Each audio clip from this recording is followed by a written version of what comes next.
Blessings and welcome to Florida Water, a true crime story time, hosted by me, Concrete Rose. And in this episode, wait, before we get there, I am so excited because this is a very special episode. This episode is special because it is the baby. It is the newborn, fresh out the oven, the episode that will kick it off and start it off. Episode 1.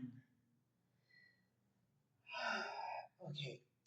I was trying to be silly, but I had to take pause because it's just overwhelming because I worked so hard and I've seen this come to fruition. And I just have to say that I'm proud of myself and want to pat myself on the back because I did it. Thank you. I hope you all still tuned in after that point. And please know that I realize that this is a true crime podcast and we do take it very serious. Our topics of discussion, of course. I am a fan of true crime podcasts, documentaries, series, etc., etc. Listen, give me all suggestions because I love them all. And from being a fan, I've learned in listening, especially to different podcasts, that I seem to gravitate towards the ones that are a little bit more light on the personal side, not on the story side, but just, inserting a joke here or there or trying to get the laughter out of you all or just some of the heaviness off because we do realize how heavy it is. It's not at all ever to make fun or make light of the topics again that we are discussing, which delves into lives that are actually lost and loved ones left behind to feel the effects of it.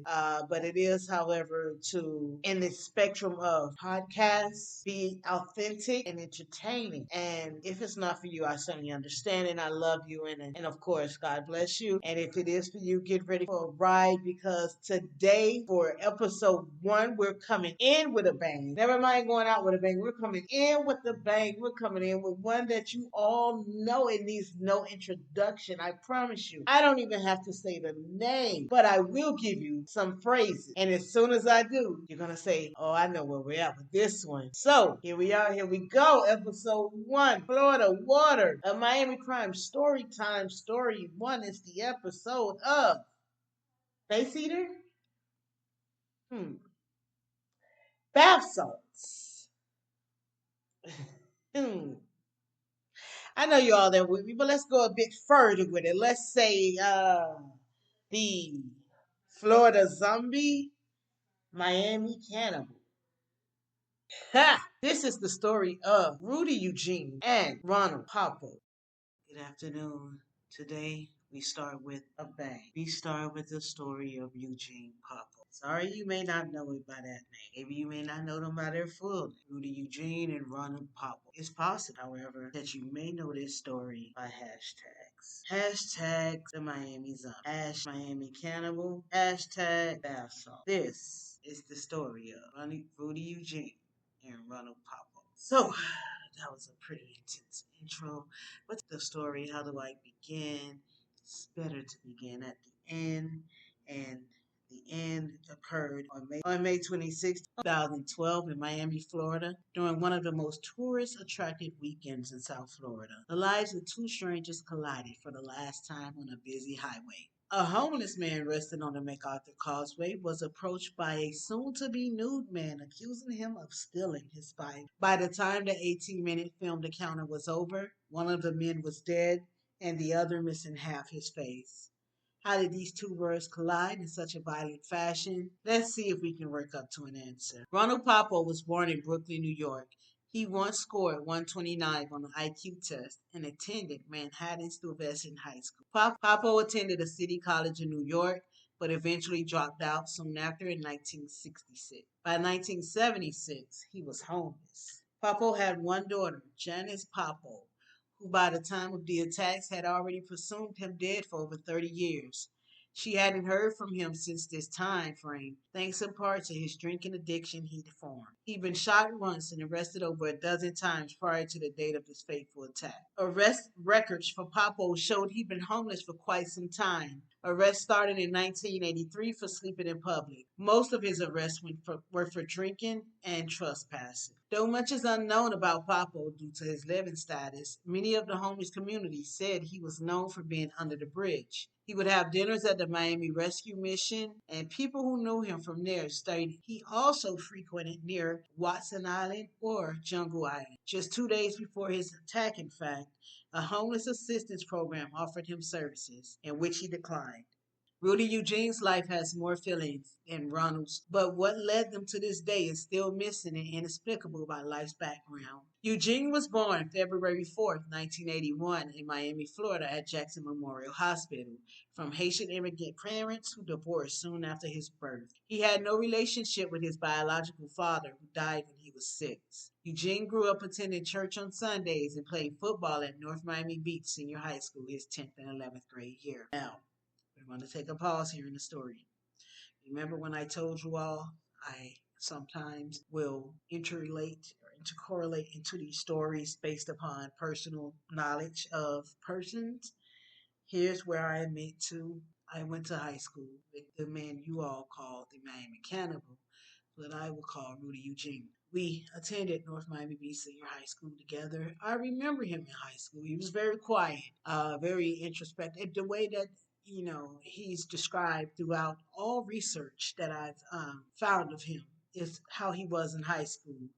I knew him from playing on the football team. However, I did not know him where I can say I had a personal relationship with him. If we may have had conversations, it was possibly in a group setting. So I will not claim to have known Rudy Eugene on a personal level, but I did recall him when I saw his face pop up on the news on his fateful day that I know this dude. I know Buddy. And then it all came flooding back, of course, on Facebook when all of my high school classmates started expressing their emotions as well regarding this situation because, of course, this became a national news story. I cannot to take away anything from Ronald Poppo's life and what he endured, and I can't take anything away from Rudy Jean's life and what he endured. I just know that I can correlate it to the story that we did, in fact, attend high school together. Now, back to what occurred. After high school, Eugene worked odd jobs for a living, such as fast food, car washing, and auto detailing. The line of work he was in before this day. He dreamed of one day owning his own mobile car wash. He was once married to Jenny Ducton from 2005 to 2028, which ended in divorce with claims of domestic violence from Jenny. They had no children. He began dating Rakia Cross at some point during his divorce transition from 2007 to 2012. Eugene himself had a numerous amount of arrests, 8 times from the time of 16 for various assault charges, including pushing and allegedly assaulting his mother, to marijuana charges until his last arrest in 2009. Aside from his mom, Rudy had 2 younger siblings. Friends describe Rudy as an ordinary guy who liked sports, fast cars, and action movies. He was also introspective. He was also described as introspective and quiet when not evangelizing and leading Bible studies for friends. He was known to never be without his Bible, which brings us back to 2012 on that bridge. Again, we don't know why Eugene would accuse Poppo of stealing his treasured Bible, but after Poppo says he was approaching a friendly nature by Eugene, things soon turned sour as Eugene shared he couldn't score on the beach and how they were going to die. He then began the theft allegations as he began to strangle Poppo. He plucked his eyes out as well during the gruesome attack. As if stripping them both naked and dragging Poppo's body wasn't enough, Eugene did the unthinkable. He began to chew off Ronald's face. You heard me. Chew off his face. He bit off most of Poppo's face above his beard, including his left eye, leaving him blind in both. The 18 minutes uninterrupted attack was filmed by a security camera near the Miami Herald building. It took 18 minutes for the police to respond. 18 minutes.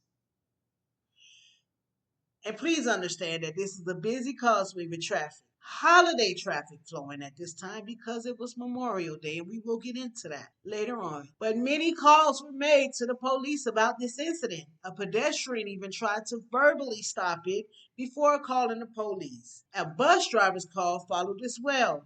The encounter started at 1:55 p.m. and ended at 2:13 p.m. when Miami-Dade police officer Jose Ramirez shot Eugene 5 times to his death. He called out to Eugene to stop. He reports Eugene just growled at him and continued gnawing at Poppo's face. By this time, both men lay naked on the concrete, bloody. Eugene dead, and Poppo being rushed to the hospital with 75 to 80% of his face missing. Thankfully, he survived. Not much can be found on Poppo today as far as an update, which is understandable with his living environment. I am unable to confirm if he is even still alive, but a year after the attack, he gave a news interview where he was in good spirits and he'd undergone many reconstructive facial surgeries. Again, Poppo does state he did not know Eugene, and he does not know why Eugene chose to faithfully attack him this day. However, through research, it does show that Eugene used to volunteer and assist with the homeless people in this very area. And in fact, it is remembered by a friend of his that he'd actually encountered Pop not too long before this actual attack occurred. They did not know each other, but they did cross paths because Eugene once was trying to reach out and help people in these situations, such as Pop. Eugene's autopsy report revealed no human flesh in Eugene's body. It did reveal a number of undigested pills, which were discovered to be unidentified. Now, this is important because of the other half of this sensational story. The reason that makes it sensational, not only because Rudy Eugene, in broad daylight, ate this man's face. They also stated that his reason for doing this was due to using street pharmaceutical, and it was one that we'd hardly heard of at this time. In fact, it was my first time hearing of it ever, called bath salts. Now, if you say bath salts, the moment you say bath salt, it is automatically going into anybody's head with any type of knowledge of this situation, going to be a reference to Rudy Eugene. However, very important to note, his autopsy report showed undigested pills which could not be identified. And it also showed that he had no form of bath salts in his system. Still to this day, almost 15 years later, Rudy Eugene is known as the bath salt cannon. Yet, no bath salts were proven to have been ingested by Rudy on that day. Let's, however, go into what may have caused this situation to escalate. Initially, Rudy woke up that morning, Memorial Day. Actually, it was Memorial Day weekend. More importantly to Rudy, it was Haitian Flag Day. If you're from Miami, if you know anything about Miami, if you've encountered Miami during Memorial Day weekend, then you've definitely seen hundreds and hundreds of flags on cars flying freely as Haitian immigrants and Haitian migrants celebrate their historical date in history. Again, I went to a predominantly Haitian high school, so I'm a very well versed and aware of Haitian Flag Day, and I wear my Haitian flag proudly. As you know, my daughter is actually half Haitian, so but that's another story. Definitely not for this podcast. But let's get back into it. That morning, Eugene got up, kissed his girlfriend goodbye, and told her that he was going to meet up with a friend. Somehow, he wound up in his Haitian flag draped purple Chevrolet Caprice at Miami Beach during Urban Beach Week. This is again Memorial Day weekend. Urban Beach Week was very popular back then. Everybody would migrate again to Miami for these particular events. Security cameras captured Eugene in Miami Beach attempting to work on his car that had for some reason broken down. The video footage showed him that he was around the car for about 30 minutes before leaving it around noon. It was eventually told by Miami Beach police. He started walking the 3 Mile Causeway, stripping his clothes and abandoning personal items such as his ID as he walked along. After the attack, and of course the allegations that Poppo stole his Bible, when his car was searched by police afterwards, they discovered in the car 5 empty water bottles and his Bible. His Bible was in the car where it was known to be. So again, it is still speculated that Eugene's erratic behavior was due to drug usage of some sort. The drug of choice that the media ran with was bath salts. Though unproven, what was proven was that he did have marijuana in his system. It's kind of weird with these 5 bottles of water because I don't know if we're going to go into the whys and the hows and as regarding liquids. If you're drinking maybe in a large amount of water at one time, it could be for a numerous amount of things. It can be because you're like me who just drink water all day, every day. Stay hydrated. It's healthy. It quenches us. It could be that the heat causes you because again, he was out summertime pretty much on Miami Beach. So you can imagine the heat if you've ever been down here during this time frame. Another way we can take this is a lot of people who may pop some type of pill of their choice. Some of those pills they have to drink a lot of water in order to. I don't know because I honestly I don't know. But it's very interesting that they found so many bottles of water and the Bible that he thought he lost. His friends and family afterwards, they felt that he was battling demons. It's interesting because Eugene's spiritual beliefs and spirituality plays a lot into this. Again, he accused Poppo of stealing his Bible. His Bible never left his side. His mother raised him in the church. Again, he evangelized. He carried the Bible everywhere. He quoted scripture. He wore a cross piece necklace. And in the end, all of the churches that his mother went to lay him to rest turned him down. This is not shocking, of course, because of the actions. And with the media scrutiny that was all over this case, you cannot blame certain establishments for not wanting to be included or involved in any type of way. Police found Bible verses ripped out and scattered across the causeway from where his body lay. Again, religion and culture play a huge role in Rudy's story.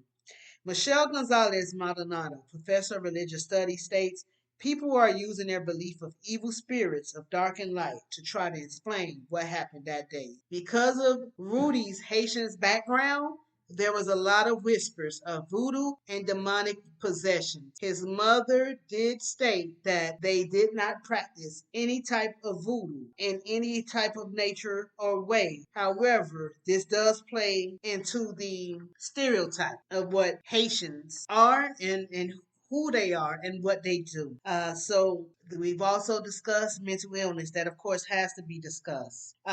Rudy was something other than this monster people talk about, says his lifetime friend Frederick Christian. Again, they believed that he was fighting demons.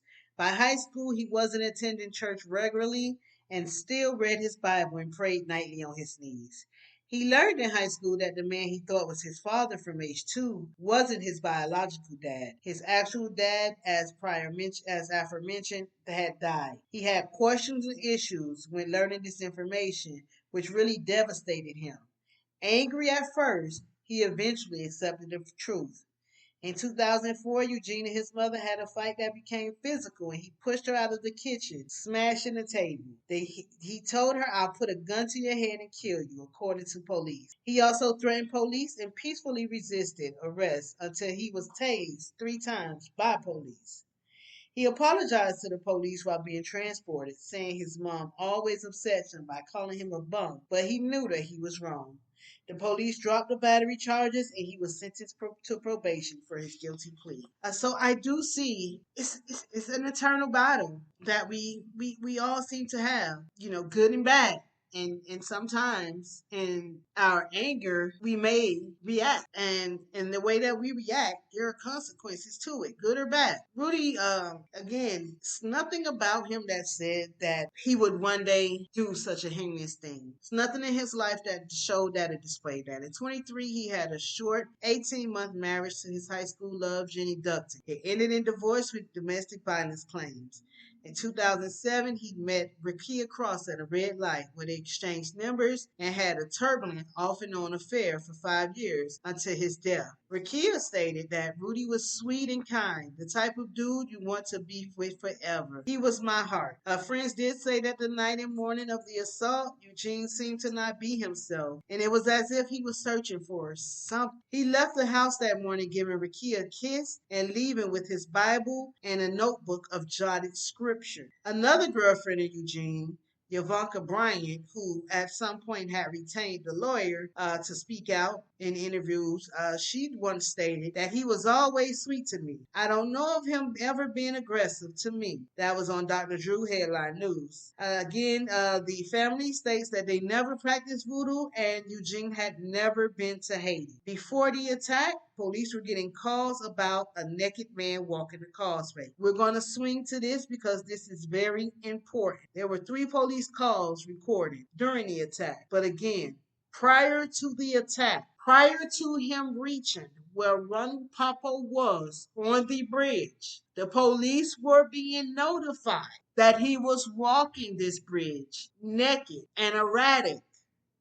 It took 18 minutes for the police to respond to the scene. However, prior to those 18 minutes, Eugene walked 3 miles and there were police calls. When we talk about situations that can be avoided and who to hold accountable at times, this is a situation that could have been avoided prior to Eugene and Poppo's path crossing that day. Not to say that the police are completely accountable for what occurred, because at the end of the day, Rudy Eugene is the guilty party and the only guilty party in this situation, in this story. But it could have been stopped. When we reflect on things, when we reflect on life, all it takes is a second or a minute for things to change. In this situation, they had more than a second or a minute, and we will not be discussing this story today. Lo and behold, however, we are here and we are discussing because one of those calls came from a bus driver who told the 911 dispatcher, listen, there's a naked man on the McCaffrey Causeway at the end of the causeway coming towards Biscayne. He is beating another man to a pulp, like on top of the man, beating him. He is bleeding. The bus driver later states that she believed Eugene would kill that man. Thankfully, Eugene did not kill that man. Eugene, however, did lose his life, and he forever became known in true crime history books as the Miami Cannibal, known as a zombie due to the actions that took place that day. And again, we do not know why Rudy Eugene mentally went down that path that day.